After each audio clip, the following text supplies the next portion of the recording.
नमस्कार, मी नरेश महाजन. IPL वरती मी आपलं स्वागत करतो.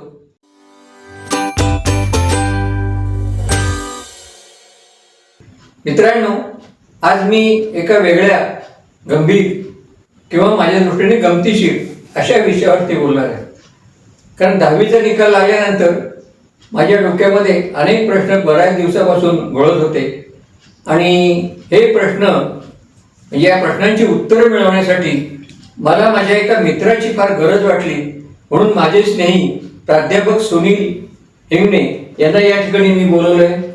नमस्कार सुनीलजी, आपलं पुन्हा एकदा या IPL वरती स्वागत करतो. आपण आलात. आता हा विषय थोडा वेगळा आहे. आम्ही दोघेही या विषयावरती गप्पा मारतो. त्याआधी मी त्यांचा थोडक्यात परिचय करून देतो. नाशिक शिक्षण प्रसारक मंडळाच्या आरंभ महाविद्यालयामध्ये त्यांनी बरेच वर्ष प्राध्यापक म्हणून मराठीचं अध्यापन केलेलं आहे आणि आस्वादक, ज्येष्ठ समीक्षक, सजग वाचक आणि त्या ठिकाणी श्रवणीय वक्ते अशी त्यांची ख्याती आहे. यापूर्वी ते 2 वेळा या ठिकाणी येऊन गेलेले आहेत. त्यामुळे ते पुन्हा या ठिकाणी आले आणि एक वेगळा विषय आता आम्ही बोलणार आहोत. पुन्हा एकदा मी आपलं स्वागत करतो. नमस्कार सर. आपण दोघेही शिक्षक. हो, म्हणजे 10वीची परीक्षा म्हणा, कुठल्याही परीक्षा म्हणा, त्याचे पेपर काढणे, तपासणे, हे सगळं आपण दोघांनी अगदी बरेच वर्ष केलेलं आहे. बरोबर. तेही मराठीसारख्या विषयामध्ये. हो, हे महत्वाचं. हे महत्वाचं. तर मला वाटतं आपण दोघंही त्या काळी ढ असू की काय माहित नाही. असा कारण मला तरी वाटतं म्हणजे पूर्वीची पिढी, म्हणजे साधारण 20-1 वर्षापूर्वीपासूनची म्हणता येईल, त्याच्या आधीची, की 60% वर्ग मिळाले तरी तो हुशार.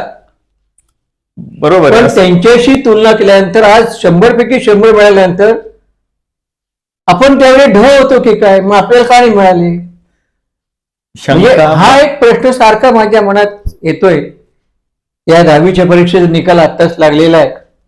100 पैकी 100 गुण मिळवतात विद्यार्थी आणि तेही 100च्या म्हणजे जवळपास 200 विद्यार्थ्यांनी 100 पैकी 100 मिळवले आणि 600-700 शाळांचा निकाल 100% लागलाय. हे सगळं फार मोठं गंमत वाटते मला. तर या विषयावर आता आपण थोडस म्हटलं तर गमतीशीरपणे, म्हटलं तर गंभीरपणे चर्चा करूया. चर्चा आणि मंथन होणं गरजेचं आहे. मंथन होणं मला वाटतं जास्त गरजेचं आहे. सर्वसामान्य लोकांना सुद्धा वाटतं ना, हो ना, की एवढे मार्क, विशेषतः आपल्या जुन्या पिढीला, की आजच्या विद्यार्थ्यांना एवढे मार्क कसे काय पडतात बा? खरंच आहे.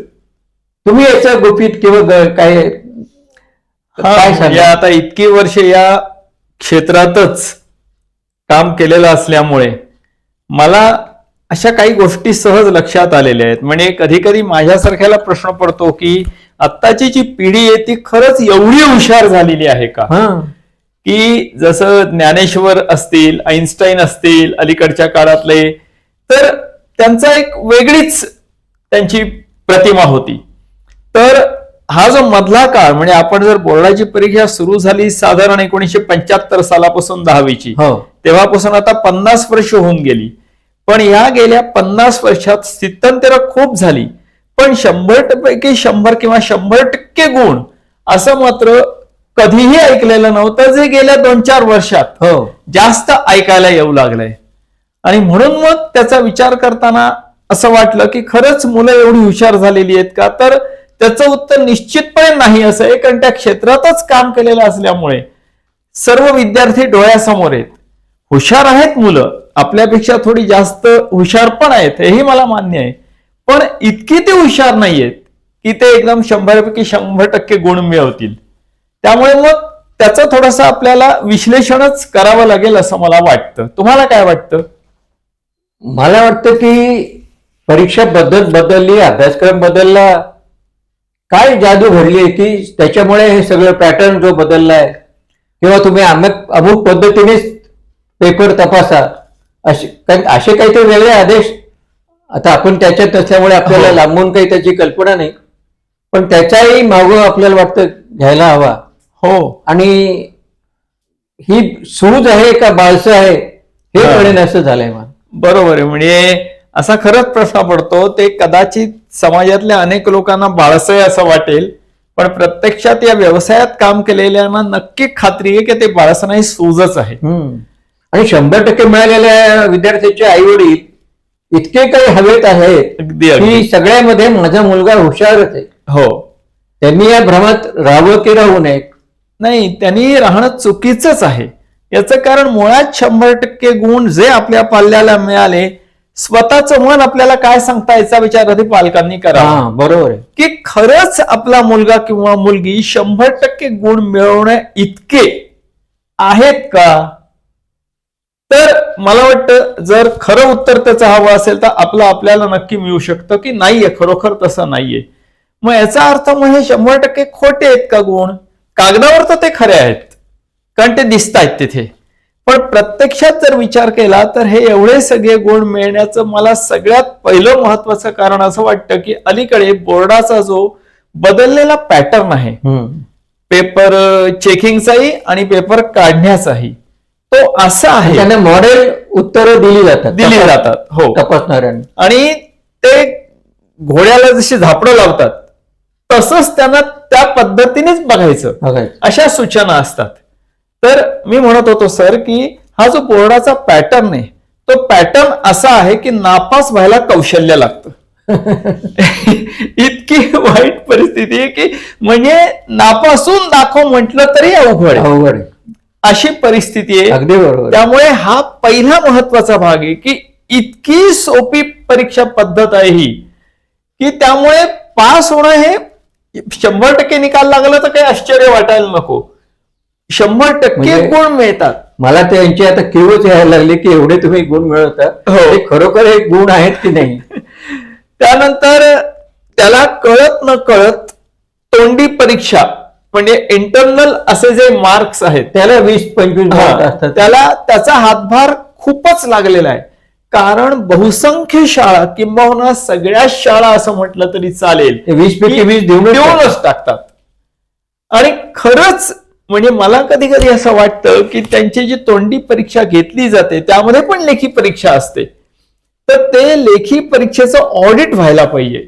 शाळांनी घेतलेल्या तोंडी परीक्षेसाठी असलेल्या लेखी त्याचं ऑडिट व्हायला पाहिजे. कारण वाचन ठीक आहे, बऱ्याच मुलांना वाचता येत नाही हे मी कॉलेजमध्ये सुद्धा पाहिलेलं आहे. मग तरी सुद्धा, आणि ती कॉलेजमध्ये येत म्हटल्यावर शाळेतूनच आलेली आहेत, मग त्यांना या सगळ्या कौशल्यांमध्ये इतके सगळे गुण कसे काय मिळू शकतील. त्यामुळे कुठेतरी ते मार्क देऊन टाका, खिलाफत असल्यासारखं. गणितात 4 दुने 8 ठीक आहे बरोबर, परंतु मराठी सारख्या किंवा भाषा विषय, इंग्रजी, हिंदी अगदी आणि इतर मातृभाषा, त्याच्यामध्ये माझ्या मते तरी 100 पैकी 100 मिळणं हे केवळ अशक्य मला वाटतं. अशक्यच आहे. आणि तुम्हाला त्याचे अनेक त्याचे बारकावे आहेत की विरामचिन्ह आहे, बरोबर आहे, भाषाशैली आहे, बरोबर, त्यातली बुद्धिमत्ता आहे, हो, या सगळ्या लालित्य आहे, खरंय. या सगळ्यामध्ये ते मुलं इतके परफेक्ट, आणि हे जणू काही भावी साहित्यिकच की काय म्हणावे. तुम्हाला आठवत असेल सर, आपल्या काळामध्ये म्हणजे तुमचा काळ माझ्याही पेक्षा पुढचा अलीकडचा आहे तो, पण त्या काळामध्ये आपले शिक्षक आपल्याला प्रत्येक वेळेला याची जाणीव द्यायचे, विशेषतः भाषा विषयाच्या पेपरला. जेव्हा त्या तोंडी परीक्षा तर नव्हतीच त्या काळात, पण ज्या चाचणी परीक्षा व्हायच्या त्या चाचणी परीक्षा झाल्या की पेपर जेव्हा मिळायचे आपल्याला तेव्हा अनेक ठिकाणी लाल रेषा असायच्या.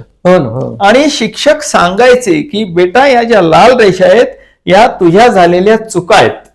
मग त्या व्याकरणाच्या असतील, ऱ्हस्व दीर्घ या संदर्भातल्या असतील, तेव्हा या अशा चुका जर तू पुढे बोर्डाला केल्यास तर तुझे गुण कमी होतील. त्यामुळे फक्त उत्तर बरोबर आहे म्हणून चालणार नाही. शेवटी भाषा आहे, तिथे व्याकरण सुद्धा तितकंच महत्वाचं आहे. आणि म्हणून भाषेची जी कौशल्य, इथं 100% 100 भाषेमध्ये कसे काय, हा खरंच मोठा संशोधनाचा प्रश्न वाटतो. पण तरी मी जेव्हा असं पाहिलं, आता एक मार्कलिस्ट माझ्याकडे आली होती 100% 100 गुण मिळालेली जी होती ती, तर मुळात त्याला आणखीन एक महत्वाचं कारण, जसं ही सोपी परीक्षा पद्धती मी म्हटलं आपल्याला, तसं आणखीन एक महत्वाचं कारण असंही झालेलं आहे की बेस्ट ऑफ 5 असा जो निकाल दिला जातो त्याचाही एक परिणाम त्याच्यावर झालेला आहे. याचं कारण जी मार्कलिस्ट माझ्याकडे आली होती त्या मार्कलिस्टचे सगळे विषयाचे गुण जर मी धरले तर ते 600 पैकी होणार आहेत. जे सध्या 500 पैकी दाखवले जातात बेस्ट ऑफ 5 मुळे ते 600 पैकी होणार आहेत. तिथे दिसताना 100% गुण दिसत आहेत पण त्यामध्ये 493 अधिक 7 असे केलेले आहेत. मग हे 7 कोणते? तर मग ते म्हणे स्पोर्ट्सचे आहेत. तर हा एक वेगळाच प्रकार आहे. वेगळा प्रकार या अर्थाने म्हणतो मी की समजा स्पोर्ट्स म्हणा किंवा कला म्हणा अशा प्रकारचे गुण जर विद्यार्थ्याला द्यायचे असतील तर ते फक्त त्याच विद्यार्थ्यांना दिले पाहिजेत ज्यांना त्याची उत्तीर्ण होण्यासाठी गरज आहे की त्यांना त्यामध्ये गती आहे. मग फक्त यामुळे ते मागे राहू नयेत, त्यात ते पुढे जातील नंतर. म्हणून त्यांना ते गुण दिले जावेत. सरसकट ज्यांनी ज्यांनी अशा स्पर्धांमध्ये भाग घेतलाय त्या प्रत्येकाला ते गुण दिलेच पाहिजेत असा नियम असण्याचं काही कारण नाहीये. पण त्यामुळे ते 7 मार्क ऍड झाले आणि ते 493 अधिक 7 बरोबर 500 पैकी 500 असे ते 100. फारच वेगळी पद्धत. पूर्वी असं काही नव्हतंच ना, विषयच नव्हता. आणि म्हणून तेव्हा काही कोणाची तक्रार पण नव्हती नाही ना की मग तक्रार आहे म्हणून हे सुरू केलंय का, तर असाही काही विषय नाहीये. पुन्हा मी जे तुम्हाला सांगत होतो सर की ती सगळी गुणपत्रिका पाहिल्यावर 600 पैकी 585 गुण होत आहेत. याचा अर्थ 2.5% गुण कमी आहेत, 15 गुण कमी आहेत. आपण जर बेस्ट ऑफ 5 धरलं नाही तर 2.5% गुण कमी आहेत म्हणजे 97.5% गुण होतात. आता हे 97% सुद्धा गणित हा विषय एक अपवाद सोडला तर मला वाटतं प्रत्येक ठिकाणी त्याचं वेगळ्या पद्धतीने मूल्यमापन व्हायला हवं. म्हणजे मग ती भाषा असो किंवा अन्य कोणतेही विषय असोत. जर हे अशा पद्धतीने आपण बघायचा विचार केला तर निश्चितपणे ही सूज आहे असं लक्षात येईल. आता या मराठीच्या संदर्भातच आपण बोललो की 100 पैकी 100 मिळू शकतात. परंतु एक दुसरी पण बाजू त्याच्या आता लक्षात आलेली आहे की साधारण 95,000 96,000 मुलं जवळपास 1,00,000 मुलं मराठीत नापास झालेली. हो खरंय, 1,00,000 मुलं मराठीत नापास झालेली आहे. तर ही सुद्धा त्याची बाजू जरा खंत करण्यासारखीच आहे. निश्चितच आहे. म्हणजे मराठीचा अभिजात दर्जा जो वाढलेला आहे. हो. मग शाळेमध्ये त्यांचं वाचन कमी आहे, मराठीकडे दुर्लक्ष आहे. मराठीमध्ये मातृभाषेमध्ये एवढी मुलं नापास व्हावी चिंतेचा आणि चिंतनाचा हा विषय आहे. असा दोन्हीचा विषय आहे हा. म्हणजे बरेचदा मातृभाषेत जर ही परिस्थिती असेल तर मग इतर विषयांचं काय असाही प्रश्न निश्चितपणे येतो. पुन्हा हा विषय तुम्ही काढलात म्हणून त्याला जोडूनच मी सांगतो की बेस्ट ऑफ 5 मध्ये सुद्धा माझ्या समोर ज्या गुणपत्रिका आल्या या निकालानंतर 10वीच्या त्यातल्या बहुसंख्य गुणपत्रिकांमध्ये मराठी विषयाचे गुणच धरले गेलेले नाहीत. म्हणजे ते सगळ्यात कमी आहेत असा त्याचा अर्थ होतो. कारण बेस्ट ऑफ 5 मध्ये जे कमी आहेत ते धरले जात नाही. मग जर असं असेल तर ही खरंच चिंतेची गोष्ट आहे की आपली मातृभाषा जी जन्मापासून घरामध्ये ऐकतो, बोलतो, वाचतो त्या भाषेमध्ये इतके कमी गुण का मिळतात? मग याचा अर्थ इथे कुठेतरी शिक्षणाचा जो दर्जा आहे त्याच्यावरच प्रश्नचिन्ह निश्चितपणे निर्माण होतं. भाषेकडे फार उदासीनतेनेच पाहिलं जातं. अगदी शिकवताना किंवा विद्यार्थी सुद्धा तेवढं मनावर घेत नाही. बरोबर आहे. आणि जोपर्यंत भाषा तुमची चांगली होत नाही तोपर्यंत तुमचं व्यक्तिमत्वही सुंदर होत नाही. माणूस म्हणून तुमची डेव्हलपमेंट जी आहे अगदी चांगली होत नाही. हे सगळी संख्या फक्त इतर विषयांसाठीच उपयोगी आहे. हो ना, गुणात्मक काहीच नाही ना. गुणात्मक काही नाही. आणि याला जोडूनच हा विषय येतो की हे इतकं दुर्लक्ष का होत आहे तर अतिरिक्त इंग्रजी भाषेविषयीचा जो अक्षरशः म्हणजे इंग्रजीशिवाय पर्यायच नाही अशा पद्धतीने जे काही वातावरण घरीदारी सगळीकडे आहे त्यामुळे हे जास्त प्रकर्षाने समोर येतंय की इंग्रजीकडे नको इतकं लक्ष दिलं जातं. बरं, म्हणून इंग्रजी खूप चांगलं येत आहे असंही म्हणतात नाही, पण त्यामुळे मराठीकडे दुर्लक्ष होत आहे हे नक्की. इंग्रजी फक्त मार्कांपुरतं चांगलं येतं इन जनरल general व्यक्तिमत्वाचा काहीच भाग नाही. बरोबर आहे. म्हणजे कुठेही असं दिसत नाही ते. मग म्हणजे ही जी सगळीच कारण आहे, त्या सर्व कारणांचा आता शिक्षण तज्ञ बाजूला ठेवू, पण सामान्य माणसाने विचार करणं गरजेचं आहे. नाही, आपली ही जी चर्चा ही सामान्य माणसाच्या भूमिकेतूनच आहे. बरोबर आहे. आपण काही शिक्षण तज्ञ म्हणून इथे बसलो, नाही. सर्वसामान्य पालकांना प्रश्न पडतो हो. इतर ज्यांची मुलं 10वी झालेली आहे, 10वीला आहेत किंवा पुढे 10वीला आहेत, त्यांच्या मनात असा प्रश्न येतो की हे सगळं चाललंय, काही पद्धत तरी कुठली आहे. अगदी खरं आहे. त्यामुळे त्यांना ताण आलेला आहे की आपल्या मुलाला सुद्धा 100% मार्क कसे पडतील. हा मुद्दा सर खूप महत्वाचा म्हणजे मांडलाय आता तुम्ही. ज्यांना 100% किंवा 90च्या पुढे मिळालेले आहेत, म्हणजे आधी ज्यांची मुलं आता 10वीला आज उद्या परवा कधीतरी आहेत, बरोबर. तर अशा पालकांवरती या सगळ्या रिझल्टचा खूप वेगळा परिणाम होतो, खूप दबाव येतो आणि सर. त्यांच्यावरती खूप ताणतणाव होतो, अगदी अगदी आणि ते मग खूपच त्या आहे. मुलांकडे फार वेगळ्या पद्धतीने मागे लागलेले आहेत. अगदी खरंय. आणि म्हणजे जी तुलना केली जाते ना पुन्हा, ती तुलना सुद्धा मारक होते बरेच. मारक होते. की व माझ्या मुलाला 90% मार्क आहेत आणि माझ्या शेजारच्या घरात राहणाऱ्या मुलाला 98% मार्क आहेत, मग इथे कुठेतरी माझा मुलगा खूपच कमी आहे की काय. अहो, म्हणजे ज्यांना मी आता पाहिलं ना, 90 ते 95 मुलं जे माझ्या मित्रांचे किंवा ओळखीचे आहेत, हम्म. त्यांच्या घरामध्ये एकदम उदास वातावरण. ते पेढे देताना सुद्धा इतके दुःखी, अरे म्हणलं काय झालं, नाही म्हणे आम्हाला जरा 100%ची अपेक्षा होती, 98%ची अपेक्षा होती, 90च पडले, 90च 91च पडले. तेव्हा मला फार हसावं की रडावं काही कळत नाही. अहो, मला 45% मार्क होत, तरी मी त्या ठिकाणी, म्हणजे आता सांगायला जाहीर हरकत नाही, तरी मी शिक्षक झालो, सगळं झालं, आणि मी आमच्या गल्लीवर पेढे वाटले अगदी. 45%ला. म्हणजे तुम्ही म्हणता ते म्हणजे- खरंच आहे की आपल्या आणि आता पालकांना 90% पडून तुम्ही जर इतके उदासपणे पेढे वाटताय, बरोबर. तर याला काय म्हणावं. म्हणजे मला आठवत आहे, आपल्या पालकांना फक्त आपला मुलगा पास झाला, SSC झाला याचा एवढा आनंद होता बरं. की ते मार्क किती पास झालं हे काय नाही, तेव्हा मार्कावर काही काही माहित नव्हतं. खरोखरच नाही. आणि तुम्ही जे म्हणता ना तुलना, आता तुलना खूपच वाढली. सहज एक गमतीचं वाक्य म्हणजे, हं. माझ्या मुलाला 95 पडले याचा मला आनंद कमी, हम्म. पण जावेच्या मुलाला 90च पडले याचा आनंद मला जास्त. म्हणजे इतकी ही तुलना वेगळ्या पद्धतीने होते. खरंच आहे, तर खरंच. ही अतिशय चुकीची गोष्ट आहे. नाही, फारच चुकीची. पाची बोटं सारखी नसतात, प्रत्येक फुल वेगळं उमलतं, वेगळं अगदी स्वाद खरंय, येतं. अगदी खरंय. त्या कुणी पालकांनी आपल्या मुलाची इतर मुलांशी अजिबात तुलना करू नये. ज्याला त्याला ज्याच्या ज्याच्या शैलीप्रमाणे, खुशीप्रमाणे वाढू द्यावं, असं मला वाटतं. नाही, अगदी. म्हणजे मुलं म्हणजे आपल्या स्वप्नांची पासबुक नाहीत, बरोबर. हे आधी लक्षात ठेवणं गरजेचं आहे. कारण तुम्ही जे म्हणालात त्यालाच अनुलक्षण मी सांगतो की मोगऱ्याचं बीज असेल तर त्यातून गुलाबाचं फुल बाहेर येणार नाही, नाही, मोगराच येणार आहे. त्यामुळे त्याला ज्याच्यामध्ये गती आहे त्याच्यातच त्याला कसं पुढे नेता येईल, तिला पुढे कसं नेता येईल हे बघणं गरजेचं आहे, निराश होण्यापेक्षा.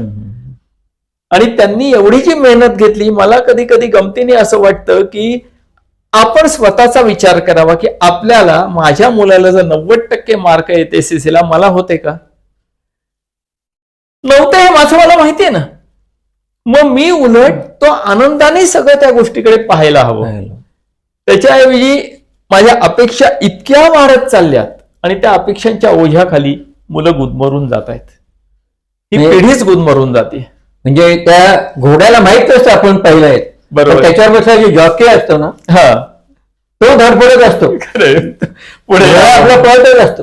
तसं या मुलांचं आहे. आई वडील हे जॉकी झालेले आहेत आणि हा अगदी अगदी अगदी पोरगा पळतोय पळतोय पळतोय, छानच उपमा दिली त्याची तुम्ही. दमछाक त्या ठिकाणी होते. अगदी खरं. आणि त्याच्यामुळे त्याच्या मानसिक भावनिकतेवर सुद्धा परिणाम होतो.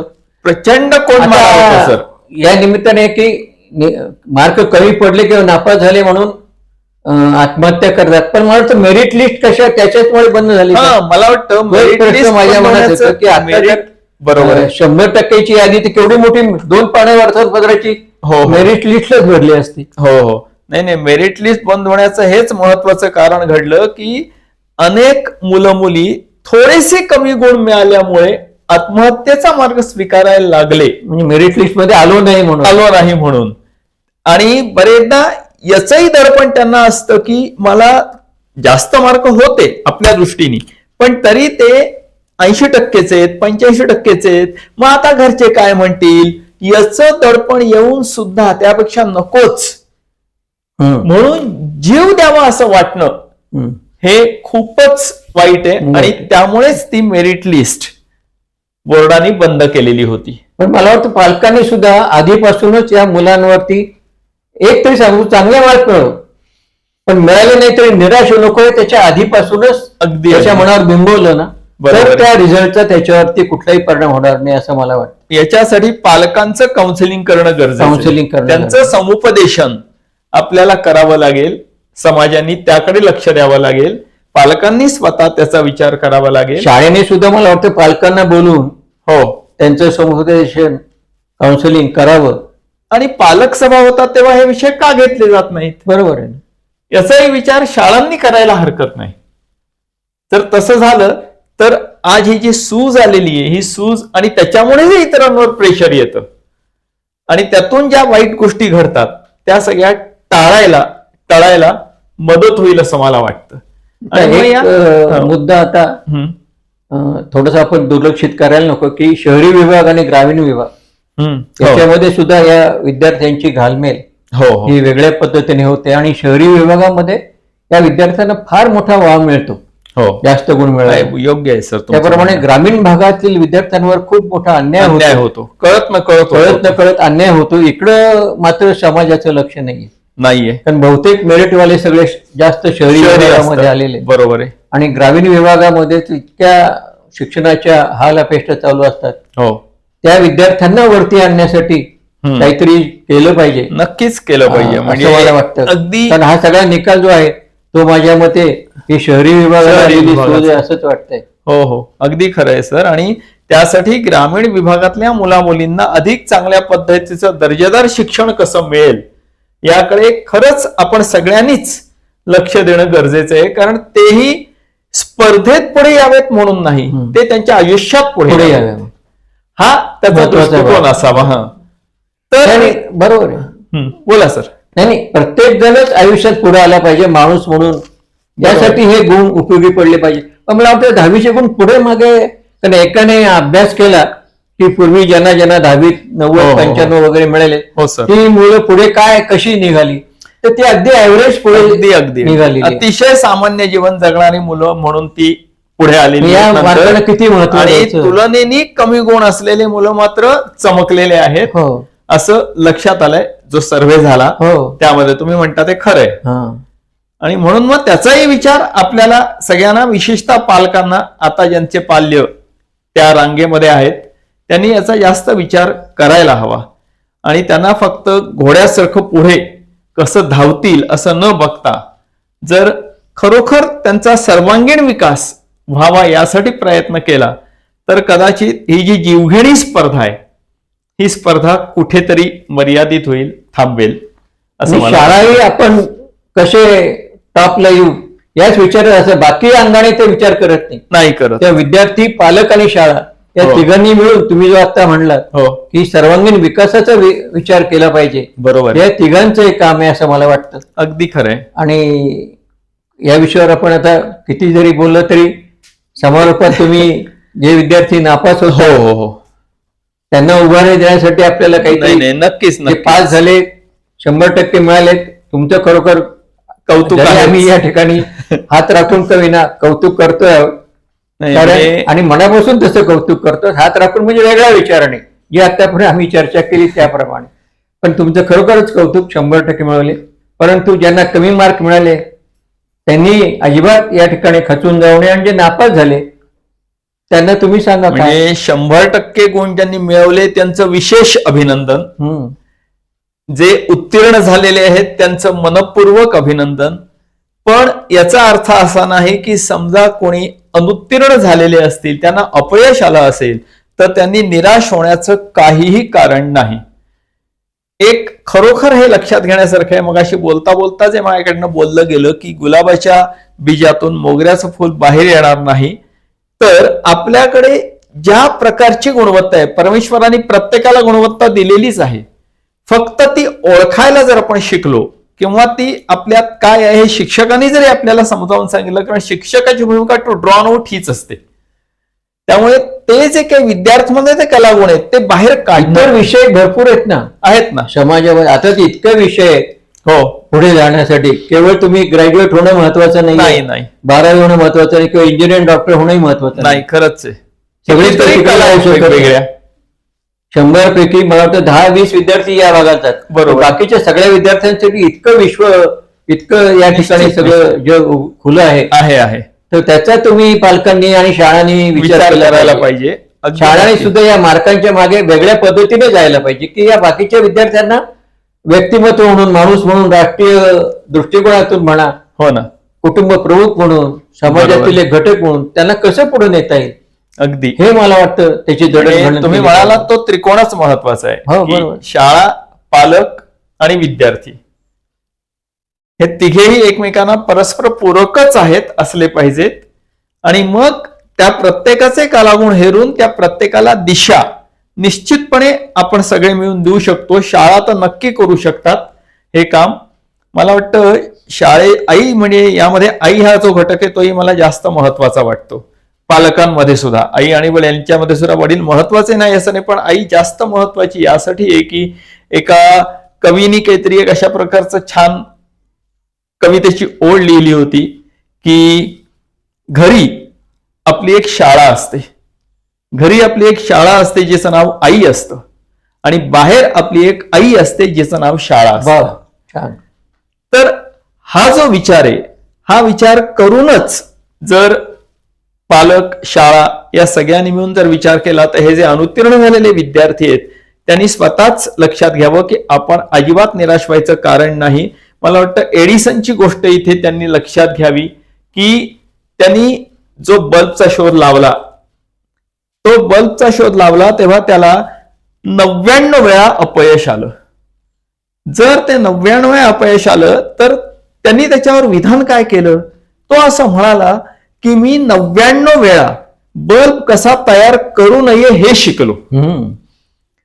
मला वाटतं ही जी सकारात्मकता आहे, ही सकारात्मकता ही जे अनुत्तीर्ण झालेले तात्पुरतं अपयश आहे आणि ते सुद्धा तुम्हाला फक्त त्या एसएससीच्या मार्कांमध्ये आहेत. गुण आणि मार्क्स यात पुन्हा फरक आहे. ही फक्त संख्या आहे. ते मार्क्सच आहेत शेवटी, गुण वेगळे आहेत. गुणवत्ता म्हणजे संख्यात्मक, तर ती गुणवत्ता तुमच्याकडे पण आहे आणि म्हणून त्या गुणवत्तेचा उपयोग करा. ही परीक्षा हे एक अतिशय छोटासा एक टास्क होता असं समजा. ते सहज तुम्ही ऑक्टोबर किंवा आता जुलैमध्येच कदाचित परीक्षा होईल, त्यामध्ये पास व्हाल. त्यामुळे त्याचा अजिबात विचार करू नका. पास झालेल्यांचं पुन्हा एकदा अभिनंदन. नाही, पण 100% मिळालं नाही, काहीतरी सांगा. हे सगळी गुणवत्ता सांगा ना. 100% गुण ज्यांना मिळालेले आहेत त्यांनी हुरळून जाऊ नये असं पुढे त्यांनी हुरळून जाऊ नये. खरंच हे गरजेचं आहे की आपण एकदम हात आकाशाला पोहोचले असं वाटू नये. त्यांनी जमिनीवरच राहावं, पावलं जमिनीवरच ठेवावीत. कारण हे 100% कसे मिळालेत, का मिळालेत हे सगळं तुम्हालाही बऱ्यापैकी कळलं असेल आमच्या चर्चेमधून. त्यामुळे तुम्ही सुद्धा आपले गुण म्हणजे पाडगावकर असं म्हणतात की यशासारखं अपयश नाही असं समजा. बरोबर. मुलांनो, तुम्हालाही हे लागू आहे की हे जे यश मिळालं हे अपयशच आहे असं जर समजला तर तुम्ही अधिक उंच भरारी घेऊ शकाल आणि ती उंच भरारी तुम्हाला घेता यावी आणि इतरांनाही आपल्या बरोबर नेता यावं, यासाठी सर्वांना खूप खूप खूप शुभेच्छा. आमच्या दोघांतर्फे सर्व यशस्वी विद्यार्थ्यांचं अभिनंदन. आणि सर, अतिशय वेगळ्या विषयावर हलकी फुलकी चर्चा करायला आपण या ठिकाणी बसलो होतो. बरं वाटलं आपण, मलाही छान वाटलं आणि मुलांशी संवाद साधता आला. आणि पालकांनो, तुमची मुलं 10वीला आज उद्या असतील, सध्या असतील, तर तुम्ही ही चर्चा जरूर इतरांना पाठवा. ILPL ज्यांनी सबस्क्राईब केलं नसेल त्यांनी जरूर करा आणि ILPL वर असंच येत राहा. पुन्हा एकदा सगळ्यांचं अभिनंदन करून आम्ही दोघेही थांबतो. नमस्कार.